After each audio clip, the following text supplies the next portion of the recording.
Hey everyone, my name is Aja, and I've been journaling for a few years now, but I wanted to share a more beginner's guide to what it means to have a personal memoir for yourself as a way and a space to document your life, your thoughts, and your opinions. And I also wanted to share a couple practices that I've used to connect deeper with myself within the practice.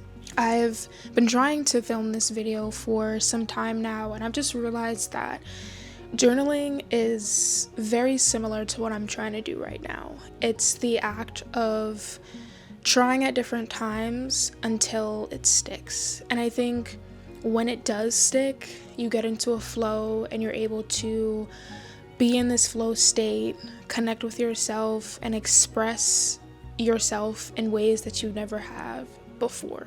And so right now I find myself clicking into this flow state for this video and being able to express everything that I want to share, from what journaling means to me, some practices that I've used, and how crucial our memory is when it comes to journaling. Our memory plays a very important role in us being able to shape and build the identity that we have for ourselves. It also helps us to connect more deeply with others, but also we as humans love to reminisce. We love the feeling of nostalgia, and we use that to fuel the experiences that we want to have or even share with other people. A richer and deeper memory literally makes you a richer and deeper person. And so the art and the practice of journaling helps you to connect with a part of yourself that you don't normally express. And journaling can show up in so many different ways that I'm going to share in this video. I have shared previously about my journaling ecosystem and the different journals that I use and what I use them for, but I wanted to start with simply the act of getting a journal and how easy it is to get started.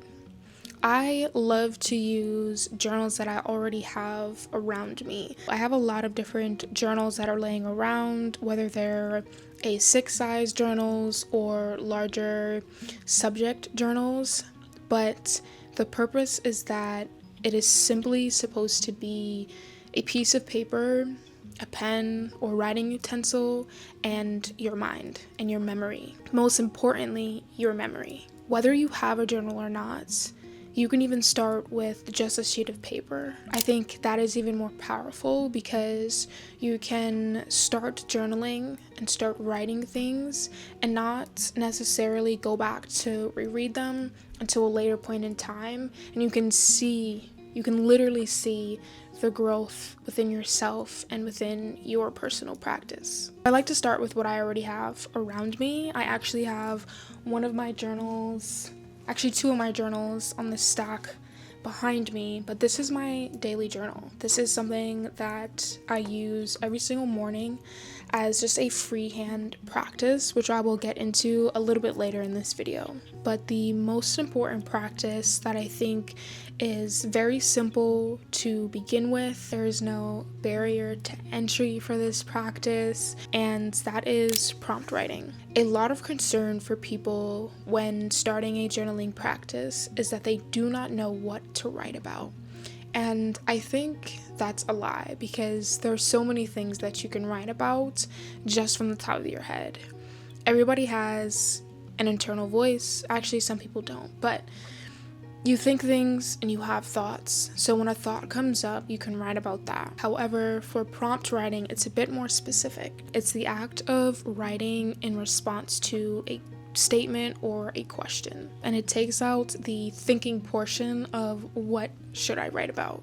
Some questions that just popped up that I want to share with you all to help you get started with prompt writing. What does my work or job mean to me? What have I been learning in school? How does my energy feel when I'm creating? What does friendship mean to me? Describe your closest friend. Describe your dream bedroom. Describe the funniest thing that happened in the past week. These are random questions. They don't need to relate to one another. They don't need to relate to anyone else. They all are about you and yourself, and you being able to pull from your memory an answer in response to that question. As I just mentioned, our memory plays directly into the identity we have and the perception that we have about ourselves. So, in order to construct a new identity of ourselves, in order to make space for change on our life, we need to understand our past experiences that have built our current reality and our current identity. And this isn't talked about enough when it comes to making space for change in your life, changing who you are, changing your mindset, becoming more successful, aligning with your manifestations. It's not talked about enough. Who we think we are is directly correlated to the memories that affirm that person, that affirm the experiences, that affirm the mindset that we currently have. And so I think it's very important for us to start documenting our memories and start documenting the thoughts and opinions and feelings that we have, because it can serve as a reflection point for us to truly understand how we view ourselves. And it again helps us to connect more deeply with other people, because we can have a deeper feeling of empathy towards others who have shared experiences or even different lived experiences that explain why someone perceives or thinks of themselves in a very specific type of way. With all of that being said, how do I use prompt writing? It can show up in a myriad of different ways, and one practice or prompt writing practice that I started recently is to review the books that I'm currently reading. I have been reading quite a bit recently and I've really enjoyed it, but I also have been thinking a lot about the books that I'm reading after I finish them. I decided to take a journal that I already had, that was mentioned in my journaling ecosystem video, and finally start reviewing books. I simply print out the title page or the cover page of the book. I glue it or tape it into the journal, and then I write a small blurb about what I liked about the book, what I didn't like about it, some lingering questions that I have, and anything else that I'm feeling at that moment about that book. And I don't think journaling is uncomfortable. I think it is simply documenting everything that you already think deeply within you. That shouldn't be uncomfortable, because if it's happening in your mind, you can put it on a piece of paper and it shouldn't feel as vulnerable. And if it does, it's simply something that you haven't accepted or fully entertained in your own mind. There's no incentive, there's no pressure, and there's no obligation for you to share your journaling practice with anyone. I personally have been journaling for quite a few years, but I don't share my pages with anyone. I am pretty comfortable journaling around other people. However, I don't let anybody read it, and if they did, I don't even think I would feel too deeply about it, because there are things that I've fully accepted within myself and that I'm simply writing down and documenting. Now, I may be reviewing books, but you could be reviewing something completely different. You can talk about the current TV show that you're watching and write about your favorite characters, your favorite plot twists, what you like about the show in general, the production of it, the storyline.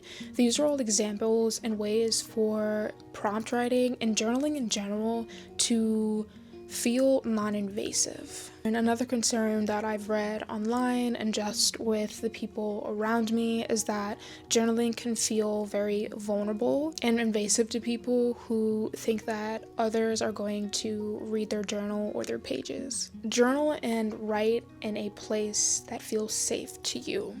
If it isn't your room, then it's the park. If it isn't the park, then it's at school, in your advisor's office. your mind will come up with different ideas and ways for you to make it happen and to make it possible and safe for you. You can take this into articles you read, podcasts you listen to or watch, different essays, books, magazines. This can be about any and everything, and that's the purpose. Once you write about one thing, it's going to prompt you to write about another. Another practice that I haven't started at the time of me filming this video, but I hope I can include a clip in, is scrapbooking. This is another extremely sacred and nostalgic way to pull from your storage of memories that's within your mind. It is very nostalgic to look back on pictures of different places you've been, people you've met, friends, events that you've gone to, and it's even more sacred to print these pictures out and have a physical, tangible copy of your memory. I will probably make a completely different video about scrapbooking and how I'm approaching that practice, but that is another way for it to be a little invasive because you are pulling from different pictures and different time periods. But again, it's a tangible and physical thing that you can look back on that helps you to shape your identity from these past memories and experiences, but also feel really deeply about your life and even prideful about everything that you've been able to do, experiences that you've been able to have, and how you've even overcome different periods within your life. Now to share the practice that I genuinely think changed my life and just the approach that I had towards journaling and writing in general, but that is morning pages. I'm sure if you're watching this video, you've heard this practice before or you've seen it online in a different video, but it is a practice by Julia Cameron, and she says that in her Artist's Way creative course to wake up in the morning and write a few pages of just a stream of conscious thought coming from your mind, and to do it in a non-stop fashion. When I was first introduced to this practice was a few years ago, and I started it not having any expectations and not even having confidence that I'd be able to continue this practice, but it is one that I have always and consistently come back to.